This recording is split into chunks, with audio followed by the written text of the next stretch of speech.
அஸ்ஸலாமு அலைக்கும் வரஹ்மத்துல்லாஹி வரகாத்துஹு. இன்றைய ஹதீஸ் ஹஸரத் அபூ தர்தா ரலியல்லாஹு தஆலா அன்ஹு அவர்கள் அறிவிக்கிறார்கள், எனது நேசர் எம்பெருமானார் முஸ்தபா ஸல்லல்லாஹு அலைஹி வஸல்லம் அவர்கள் எனக்கு 7 விஷயங்களை கட்டளையிட்டார்கள் என்பதாக. முதலாவது, நான் ஏழைகளை நேசிக்க வேண்டும் என்று. அமர்னி பிஹுப்பில் மசாகீன், பெருமானார் ஸல்லல்லாஹு அலைஹி வஸல்லம் எனக்கு ஏழைகளை நேசிப்பதற்கு கட்டளையிட்டார்கள்.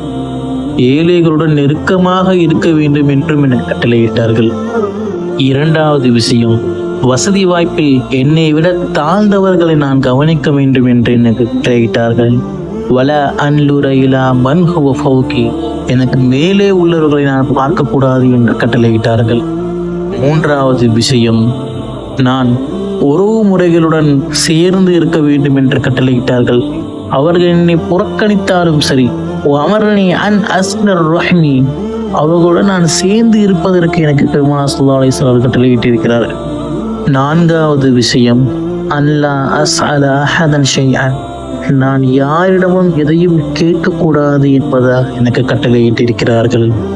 ஐந்தாவது, கசப்பாக இருந்தாலும் அன்னகூல பில் ஹக்கி, நான் உண்மையே பேச வேண்டும், மக்கள் முன் உண்மையான முறையில் நடந்து கொள்ள வேண்டும் என்பதாக பெருமானார் ஸல்லல்லாஹு அலைஹி வஸல்லம் கட்டளையிட்டார்கள்.